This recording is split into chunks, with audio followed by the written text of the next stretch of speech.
నమస్తే, తెలుగు రాజ్యంకి స్వాగతం. నేను మీ సంధ్య. ఈ మధ్యకాలంలో సినిమా ఇండస్ట్రీలో అల్లువారి వారసుడి గురించి అయితే చాలా పెద్ద ఎత్తున చర్చ జరుగుతోంది. అల్లువారి వారసుడు అనగానే అందరికీ ఫస్ట్ గుర్తొచ్చేది ఎవరు? మన బన్నీ గారు. అవును, అల్లు అర్జున్ గారికి సంబంధించి ఏదో ఒక విషయం సోషల్ మీడియాలో ట్రెండ్ అవ్వడం, నిత్యం ఆయనకు సంబంధించి ఏదో ఒక డిస్కషన్ జరగడం మనం చూస్తూనే ఉన్నాం. ఈ నేపథ్యంలో కొన్ని కాంట్రవర్సీలు ఉన్నాయి, కొన్ని ఆయనకు పాజిటివ్ గా ఉన్నాయి. ఎందుకంటే నెక్స్ట్ సినిమా ఏంటి అన్న దానికి సంబంధించి, అలాగే మన పుష్ప తొక్కిసలాట ఘటనకు సంబంధించి కోర్టుకు హాజరవడం లాంటివి కావచ్చు, నేషనల్ అవార్డ్స్ కి సంబంధించి కావచ్చు, ఇలా ఏదో ఒక అంశము ట్రెండింగ్ లోనే ఉంటుంది. ఈ నేపథ్యంలో అల్లు అర్జున్ త్వరలో రాజకీయాల్లోకి రాబోతున్నాడు, దీనికి మామ సహకారం కూడా ఉండబోతోందన్న వార్త ఇప్పుడు నెట్టింట హల్చల్ చేస్తోంది. ఏంటి ఆ కథా కమామిష్ తెలుసుకునే ప్రయత్నం చేద్దాం. చరిత్రకారులు, సినీ రాజకీయ విశ్లేషకుడు చిల్లగడ్డ శ్రీకాంత్ గారు మనతో ఉన్నారు. ఆయన మాటల్లో. శ్రీకాంత్ గారు నమస్తే. నమస్కారం సంధ్య గారు. చాలా ఇంట్రెస్టింగ్ న్యూస్ సర్క్యులేట్ అవుతుంది. అల్లు అర్జున్ రాజకీయ రంగ ప్రవేశం వెనుకుండి మామ నడిపిస్తున్నారు అనేది. మరి మామ అంటే ఏ మామని అనుకోవాలి అన్న ఒక చిన్న కన్ఫ్యూజన్ ఉంది. అదే కదా, ఆయన కాంగ్రెస్ లో ఉన్నారు, ఇటు చిరుమామ కూడా ఉన్నారు. ఆయనకి కాస్త కూస్త రాజకీయాలు అనేవి అంటే అంటి పెట్టుకుని ఉన్నాయి కాబట్టి, డిప్యూటీ సీఎం పవన్ కళ్యాణ్ గారు కూడా రాజకీయాలలో ఉన్నారు కాబట్టి, మరి ఏ మామ సపోర్టా అన్నది దాని గురించి సోషల్ మీడియా చర్చ జరుగుతోంది. దీని గురించి ఒకసారి.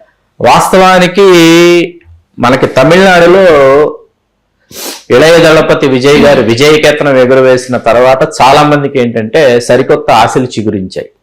అంటే రాజకీయాల్లో మనం కూడా పాదం మోపచ్చు, మనం కూడా ప్రజల యొక్క ఆదరాభిమానాలు, విశ్వసనీయత చోరగొంటే ఖచ్చితంగా ముఖ్యమంత్రి పీఠం అనేది సులభ సాధ్యమే అనేటటువంటి ఒక ధైర్యాన్ని, నమ్మకాన్ని విజయ్ గారు కలిగించారు. దానిలో భాగంగా ఇప్పుడు అల్లు అర్జున్ గారి ప్రస్తావన కీలకంగా తెర మీదకి వచ్చింది. మరీ ముఖ్యంగా ప్రశాంత్ కిషోర్ గారితో అల్లు అర్జున్ గారి చర్చలు ఏవైతే జరిగినాయి అన్న విషయం, వార్తలు వెలుపలికి వచ్చాయో వాటికి సంబంధించి ఆయన అభిమానుల్లో ఒక తెలియనటువంటి ఉత్సాహ వాతావరణం నెలకొంది. అట్లాగే రాజకీయ వర్గాల్లో కూడా ఇది ఒక సరికొత్త సమీకరణలకి తెరతీస్తుంది అనేటటువంటి వాదన కూడా ఇక్కడ బయలుదేరింది. ఇప్పుడు మామ అంటే పిల్లనిచ్చిన మామే కంచెర్ల చంద్రశేఖర్ రెడ్డి గారు. ఆయన తెలంగాణకి చెందినటువంటి సుప్రసిద్ధ రాజకీయ నేపథ్యము, వ్యాపార నేపథ్యం, ఆర్థిక నేపథ్యం, అన్ని నేపథ్యాలు కలగలిసినటువంటి వ్యక్తి. విద్యా సంస్థలు కూడా ఉన్నాయి వారికి. అలా చంద్రశేఖర్ రెడ్డి గారు ఏంటంటే కాంగ్రెస్ పార్టీలో ఉన్నప్పటికీ రేవంత్ రెడ్డి గారు అల్లు అర్జున్ గారి పట్ల ప్రవర్తించినటువంటి తీరుకి మనస్తాపం చెందారు అన్న విషయం అప్పుడు మనం జైలు దగ్గర కావచ్చు, అక్కడ కావచ్చు, మనం ఏవైతే సన్నివేశాలు ఉన్నాయో అవి చూస్తే మనకు అర్థమవుతుంది. చంద్రశేఖర్ రెడ్డి గారు ఇప్పుడు ఆయన అసలు మనం ఎందుకు చేయకూడదు, మనకు ఎందుకు సాధ్యం కాదు అనేటటువంటి ఒక చర్చని ఆయన తెర మీదకు తీసుకొచ్చారు అన్న అంశం అయితే విశ్వసనీయ వర్గాల కథనం ప్రకారం వాస్తవమేనని మనం నిర్ధారించుకోవచ్చు. కాకపోతే మనం ఒకసారి గతంలోకి ఒకసారి తొంగి చూస్తే 150 సినిమాలు దాదాపుగా చేసి చిరంజీవి గారు కనీవిని ఎరుగినటువంటి కొన్ని దశాబ్దాల ప్రయాణం తర్వాత చిరంజీవి గారు రాజకీయ రంగ ప్రవేశం చేసి, అంటే చిరంజీవి గారు 2009 అనేది రాజకీయ పార్టీని నెలకొల్పడానికి ఏమాత్రం అనువైనటువంటి సమయం కానే కాదు. ఆ సమయంలో చిరంజీవి గారు రావటం వల్ల ఆ విధమైనటువంటి ఫలితాలు వచ్చాయి. కానీ 2014కి చిరంజీవి గారు సంసిద్ధులై ఉన్నట్లయితే ఖచ్చితంగా ఆయన ఏకాఏకిన ముఖ్యమంత్రి అయ్యేవారు, అది వేరే విషయం. 2009 నాటికి కూడా చిరంజీవి గారు ఏమీ ఆర్డినరీగా పర్ఫామ్ చేయలేదు. డాక్టర్ వైఎస్ రాజశేఖర రెడ్డి గారు లాంటి బలమైన ముఖ్యమంత్రి, చంద్రబాబు నాయుడు గారు లాంటి బలమైన ప్రతిపక్ష నేత, కల్వకుంట్ల చంద్రశేఖరరావు గారు లాంటి మరొక బలమైనటువంటి రాజకీయ పార్టీ తెలంగాణ రాష్ట్ర సమితితో భావోద్వేగమైనటువంటి అంశం ఇక్కడ నియోజకవర్గాల పునర్విభజన, ఇన్ని మీకు అడ్డంకులు ఉన్నప్పటికీ చిరంజీవి గారు 17% ఓట్ షేర్ పర్సంటేజ్, 18 మంది శాసనసభ్యులు, దాదాపుగా 294 నియోజకవర్గాల్లో ద్వితీయ స్థానంలో, 45 నియోజకవర్గాల్లో ప్రజారాజ్యం పార్టీ ద్వితీయ స్థానంలో నిలిచిందన్నారు. సామాన్యమైన విషయం కాదది. 75 లక్షల ఓట్లు సాధించడం ఆ రోజు అన్నది ఎట్టి పరిస్థితుల్లో ఏమాత్రం కొట్టిపారేయడానికి వీలైనటువంటి అంశం. అయితే ఆ తర్వాత అంటే ఈ ఫలితాలు చూసిన తర్వాత డాక్టర్ వైఎస్ రాజశేఖర రెడ్డి గారు ప్రజారాజ్యం పార్టీ సాధించిన ఫలితాలు చూసిన తర్వాత వారు సోనియా గాంధీ గారికి వ్రాతపూర్వకంగాను తెలియజేశారు. వారు ఫోన్లోనూ సోనియా గాంధీ గారితో సంభాషించారు. ఆ తర్వాత వ్యక్తిగతంగాను సోనియా గాంధీ గారితో డాక్టర్ రాజశేఖర రెడ్డి గారు సంభాషించిన సంభాషణలోని ముఖ్య సారాంశం ఏంటంటే, మనం చిరంజీవి గారిని కాంగ్రెస్ పార్టీలోకి స్వాగతిద్దాము, కాంగ్రెస్ పార్టీలో చేరమని కోరదాము, కాంగ్రెస్ పార్టీలో వారి పార్టీని విలీనం చేయమని కోరదాము, భవిష్యత్తులో చిరంజీవి గారి సామాజిక వర్గం కావచ్చు, చిరంజీవి గారు లాంటి ఫేస్ కావచ్చు కాంగ్రెస్ పార్టీకి అవసరం అవుతుంది. ఎందుకంటే రాజశేఖర రెడ్డి గారికి భారత ప్రధాని కావాలనేటటువంటి ఆలోచన అప్పటికే ఉంది. ఎందుకు సోనియా గాంధీ గారు భారత ప్రధాని కావటం లేదు, అయితే గీతే భవిష్యత్తులో ఎప్పుడో రాహుల్ గాంధీ అవుతారు తప్ప మధ్యలో ఆవిడ కొంతమంది ముఖ్య నేతలకి ప్రధాని అయ్యేటటువంటి అవకాశం ఇస్తోంది. కాబట్టి వారు రాజశేఖర రెడ్డి గారు భవిష్యత్తులో జగన్మోహన్ రెడ్డి గారు కూడా ముఖ్యమంత్రి కావాలంటే ఒక బలమైనటువంటి సామాజిక వర్గం, సింగిల్ లార్జెస్ట్ కమ్యూనిటీ యొక్క ఫేస్ అయినటువంటి మెగాస్టార్ చిరంజీవి గారి అవసరం ఉంది అని ఆలోచించినటువంటి వ్యక్తి డాక్టర్ వైఎస్ రాజశేఖర రెడ్డి గారు. చాలా మంది కొన్ని అవాకులు చవాకులు పేలుతా ఉంటారు, మిడిమిడి జ్ఞానంతో కొన్ని విషయాలు మాట్లాడుతూ ఉంటారు. ఏమని మాట్లాడుతూ ఉంటారంటే రాజశేఖర రెడ్డి గారే ప్రజారాజ్యం పార్టీని నెలకొల్పనని చెప్పారని, ప్రజారాజ్యం పార్టీని నెలకొల్పితే ప్రజారాజ్యం పార్టీ వల్ల తెలుగుదేశం పార్టీ యొక్క ఓట్లకు గండిపడి రాజశేఖర రెడ్డి గారు ముఖ్యమంత్రి అయిపోతారని. రాజశేఖర రెడ్డి గారు ప్రజారాజ్యం పార్టీ నెలకొల్పనని ఎవరికి ఎప్పుడు ఎక్కడా చెప్పలేదు.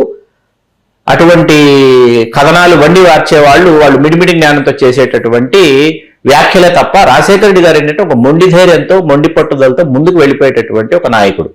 ఆయన ఎవరు పార్టీ పెట్టుకున్నా, ఎవరు ఏం చేసుకున్నా ఆయన తనదైనటువంటి సిద్ధాంతాలతో, తనదైనటువంటి విధి విధానాలతో ముందుకెళ్లారు ఆ ఎన్నికల్లో ఆయన. కాబట్టి 156 స్థానాలు వచ్చాయి. ప్రజారాజ్యంలో కోర్టు ఆపరేషన్ జరిగింది, రాజకీయంగా చేశారు.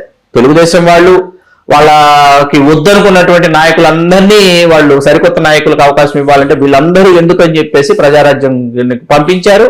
అట్లాగే చాలా మంది 11th అవర్లో మీకు కనీవి నెరిగినటువంటి కొంతమంది కొత్త వాళ్ళు వచ్చేసి ప్రజారాజ్యం పార్టీ బీఫారంలు తీసుకెళ్లి వాళ్ళు పోటీ చేస్తున్నటువంటి నియోజకవర్గాల్లో ఇంట్లో పడగదిలో వాళ్ళు విశ్రాంతి తీసుకున్నారు, ప్రచారానికి కూడా రాకుండా. ఇవన్నీ కోర్టు ఆపరేషన్లు, దీని గురించి మనం మాట్లాడుకోవాలి. సరే, కాసేపు చిరంజీవి గారి ఫలితాలు, చిరంజీవి గారు విలీనం చేయటం, కాంగ్రెస్ పార్టీలోని రాజ్యసభ సభ్యుడిగా అవతరించడం, కేంద్ర మంత్రి కావడం అదంతా గత చరిత్ర. 14 ఎన్నికలకు వచ్చేటప్పటికి పుట్టినటువంటి పురుడు పోసుకున్నటువంటి జనసేన పార్టీ ఆ సమయంలో ఆయన స్థానాలు కోరలేదు. 19లో ఆయన వెలుపలికి వచ్చి ఆయన తనదైనటువంటి ప్రయాణం ఆయన చేశారు. ఆయన కూడా 2 నియోజకవర్గాల్లో ఓడిపోయారు.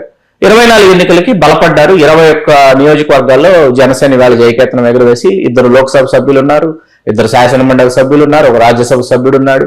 కనీవి నేరుగని విధంగా జనసేన పార్టీ పూర్తి స్థాయి పార్టీగా రూపాంతరం చెందింది. ఇక్కడ చాలా చోట్ల మేధోపరమైనటువంటి మేధోమదనం జరిగేటటువంటి చోట, మేధావులు మాట్లాడేటటువంటి మరీ ముఖ్యంగా రాజకీయపరమైనటువంటి చర్చలు జరిగే సమయంలో ఏమవుతుందంటే అయితే వారు కాకపోతే వీరు అనేటటువంటి సంప్రదాయం తెలుగు రాష్ట్రాలలో మరీ ముఖ్యంగా ఆంధ్రప్రదేశ్లో 2 సామాజిక వర్గాల మధ్య ఆంధ్రప్రదేశ్ చిక్కుబడిపోయింది.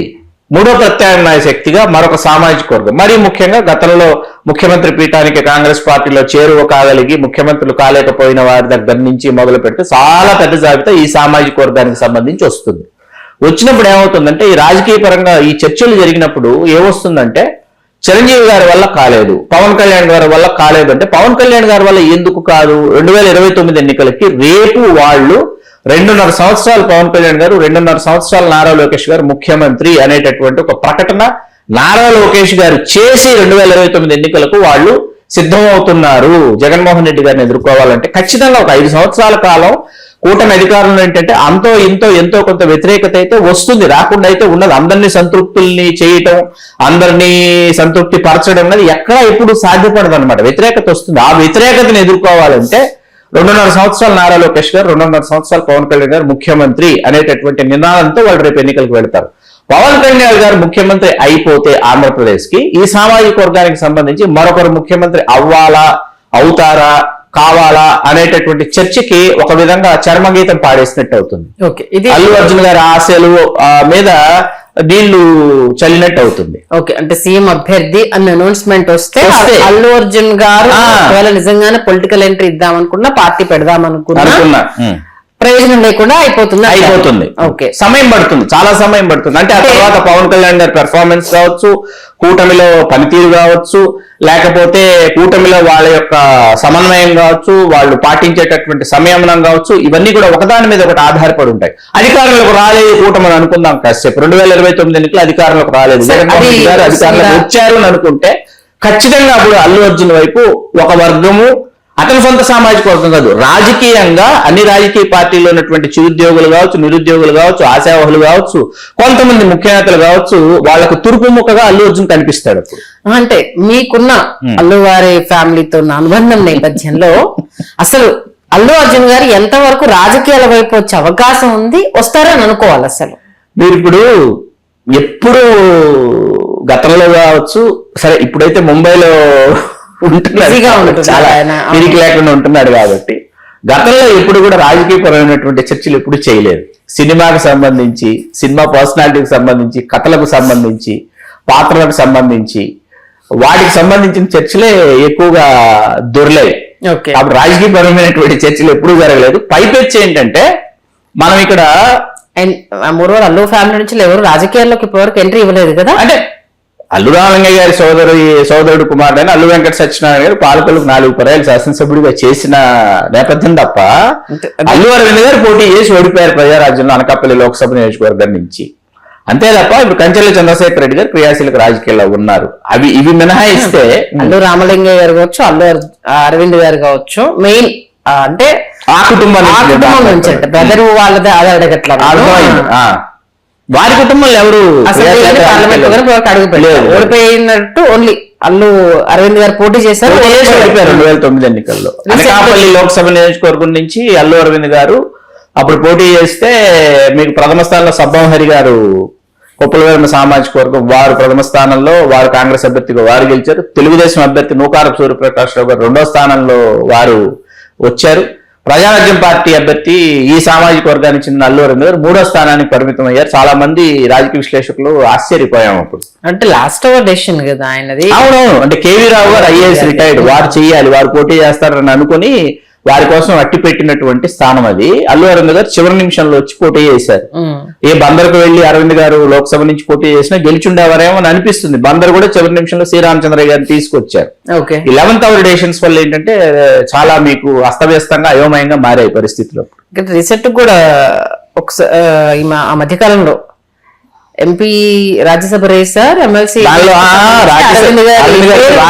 రాజ్యసభ రేస్ లోనే అరవింద్ గారి పేరు వినిపించింది. అది ఊహాగానమా లేకపోతే అరవింద్ గారే పవన్ కళ్యాణ్ గారిని కోరారా అన్నది వెలుపలికి రాలా, బాహాటంగా ఏది ఇదమిద్దంగా తెలియలా. ఇప్పుడు అల్లు అర్జున్ గారు ఇవాళ 22వ సినిమా అట్లీ దర్శకత్వంలో చేస్తున్నాడు. 23వ సినిమా లోకేష్ కనకరాజు గారితో చేస్తున్నాడు. 24వ సినిమా బాసిల్ జోసెఫ్ గారితో చేస్తున్నాడు. 25వ సినిమా పుష్పాత్రి సుకుమార్ గారితో చేస్తున్నాడు. 4 సినిమాలు వరుసగా లైనప్ చేసుకుని ఉన్నాడు. 4 సినిమాలు పూర్తయ్యేటప్పటికి ఇవాళ అల్లు అర్జున్ ఒక యూనివర్సల్ యాక్సెప్టెన్సీ ఒక హీరోగా సాధించేశాడు.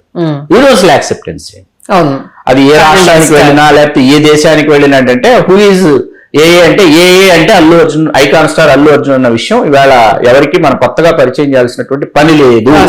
అది సాధించేసుకున్నాడు. అది సాధించేసుకున్న తర్వాత ఏంటంటే మీరు ఎప్పుడు గుర్తుపెట్టుకున్న శిఖరం మీదకు చేరుకున్న తర్వాత రాజకీయాలు అనేటప్పటికీ మళ్ళీ మీరు నేల మీదకి వచ్చి నేల మీద నిలబడి మళ్ళీ మీరు ఇక్కడి నుంచి వనమాల నుంచి ప్రారంభించాలి. అత్యున్నత స్థానానికి చేరుకోవాలంటే అత్యల్ప స్థానం నుంచి ప్రారంభించాలని ఇప్పుడు ఆయన అత్యున్నత స్థానం నుంచి మళ్ళీ అత్యల్ప స్థానానికి వచ్చి ఈ అత్యల్ప స్థానం నుంచి మళ్ళీ అత్యున్నత స్థానానికి ఆయన ప్రయాణం ప్రారంభించాలి. ఇప్పుడు చిరంజీవి గారైనా సరే, పవన్ కళ్యాణ్ గారు కనీవి నెరగని ఘన విజయం సాధించేశారు నేను మాట్లాడుకునే వాళ్ళకి నేను ఏమి చెప్పను, వాళ్ళతో నేను వాదించలేను.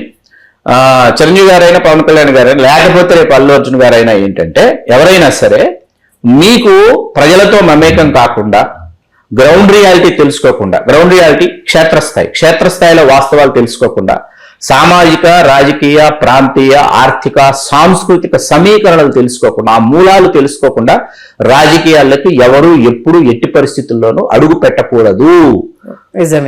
రాయలసీమ, ఐఎమ్ ఫ్రమ్ రాయలసీమ ప్రాంతంలో ఒక్కొక్క జిల్లాకు ఒక నేపథ్యం ఉంది. ఒక్కొక్క జిల్లాలో సమీకరణలు ఒక్కొక్క విధంగా ఉంటాయి. వాటిని అర్థం చేసుకోవాలి, అధ్యయనం చేయాలి.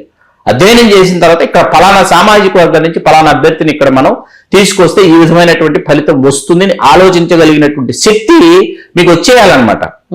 అది వచ్చినప్పుడు మీరు రాజకీయాల్లోకి ప్రవేశిస్తే సత్ఫలితాలు వస్తాయి. విజయ్ గారు చేసింది ఏంటి, 15 సంవత్సరాల పాటు ఆయన విఎంఐ ద్వారా ఆయన చేసినటువంటి సేవా కార్యక్రమాల ద్వారా ఆయన క్షేత్రస్థాయిలో ప్రజల యొక్క వాళ్ళ యొక్క మనోభావాలు ఎలా ఉన్నాయి, వాళ్ళ మనస్తత్వం ఎట్లా ఉందో ఆయన అధ్యయనం చేయగలిగి, అధ్యయనం చేసిన తర్వాత ఆయన ఏ సమయంలో మనం రాజకీయ పార్టీ ప్రకటన చేయొచ్చు, ఎన్నికలకు వెళ్ళొచ్చు అని ఆలోచించుకొని ఈ లోపు ఎటువంటి పాత్రలతో నేను ప్రేక్షకుల్ని పలకరించాలి, ఏ వర్గాలు ఏ విధంగా నేను ఆకట్టుకోవాలనేటటువంటి ఒక అద్భుతమైనటువంటి అభ్యాసం చేశారు, అధ్యయనం చేశారు. దానిని చాలా మందికి మనం గతంలో కూడా విజయ్ గారు చేసినటువంటి ప్రీవియస్ ఫిల్మ్స్ ఆయన ఏమేం చేశారు ఒకసారి పరిశీలించమని మనం చాలాసార్లు చెప్తాం. మనం అంటే నేపథ్యంలో అల్లు అర్జున్ గారికి ఒక పాజిటివ్ ఏంటంటే ఇప్పుడు ప్లాన్ చేసుకునే సినిమాలు పొలిటికల్ పరంగా ఏదైనా చేసుకుంటే కాస్తో కూస్తో కొంత సౌండ్ చేయడానికి అయితే ఛాన్స్ ఉంటుంది.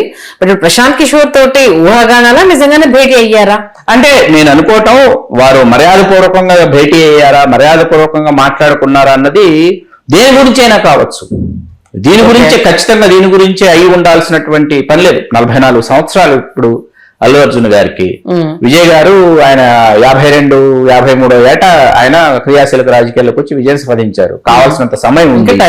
ఈలోపు 2028లో తెలంగాణలో పరిస్థితి ఎట్లా వస్తుంది, 2029 ఎన్నికల్లో ఆంధ్రప్రదేశ్ లో పరిస్థితి ఎట్లా, ఏ విధంగా సమీకరణలు ఉంటాయి చూసుకున్న తర్వాత కానీ ఇది పూర్తి స్థాయి చర్చగా ఇది రూపొందదు, దిద్దుకోదు.